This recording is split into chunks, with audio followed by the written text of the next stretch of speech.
ना भाई लोग ई इंसान कबो केहू से कम होइए नइखे सकत। ओहिला त पब्लिक इनका के पावर स्टार कहेला। पावर पावर एजे से शुरू होला, एजे से खत्म हुई। पावर दूसर केहू कहां से ले ली। जब इनका पता चलल कि Khesari Lal range rover book करतरन त उनका से ज्यादा दाम वाली ई रेंज रोवर बुक कर देलन। लेकिन ई घर के मामला में थोड़ा ना सोचलन। बाकी तू लोग इनकर एगो डायलॉग तो सुन ही होखबा लोग। पवन सिंह हूँ बेटा, मूड बनने में थोड़ा टाइम लगता है। लेकिन जब इनकर मूड बन गल तब पट से 5 बीघा जमीन किन के चट से घर बनवाए लगलन। कौन से आगे इतना बड़ा जमीन एक्वायर किया, 5 बीघा जिस जमीन की लंबाई चौड़ाई मिला करके बताई जा रही है। और देख रहे हैं मटेरियल वगैरह यहाँ पे गिर चुका है।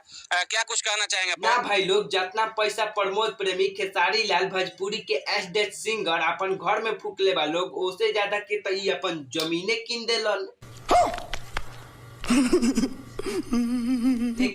लेकिन अब तालो के ई जाने में हैरानी हुई कि पवन सिंह अपन घर ना फार्म हाउस बनावतारन। क्या बात कर रहे रे बाबा? तू लोग तो जानते हो लोग कि बॉलीवुड के हीरो हीरोइन के पास अपन अपन एगो फार्म हाउस होला। आ उ फार्म हाउस में ज्यादातर उ लोग समय बिताएला लोग। अरे कहना क्या चाहते हो? हमरा कहे के मतलब कि उ लोग ज्यादातर समय अपन फार्म हाउस में बिताएला लोग। ओहिंगनी पवन सिंह ज्यादातर समय अपन फार्म हाउस में बिताई हन। यही नहीं, अभी और सुनिए। अब तू लोग कहबा लोग कि फार्म हाउस में होला का गाय बकरी जन लेडी छटकाइली सन।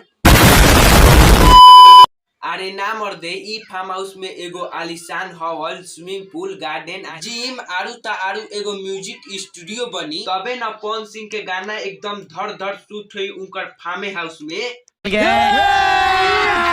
अभी मजा आएगा ना भिड़ो। आ तू लोग पवन सिंह के बढ़िया बढ़िया गाना तबे न सुनबा लोग। तू लोग पवन सिंह के फैन हवा लोग तब मिठाई खिया लोग। मर्दे हमरा के ना खिएबा लोग। तालो के पावर स्टार की घर बनता।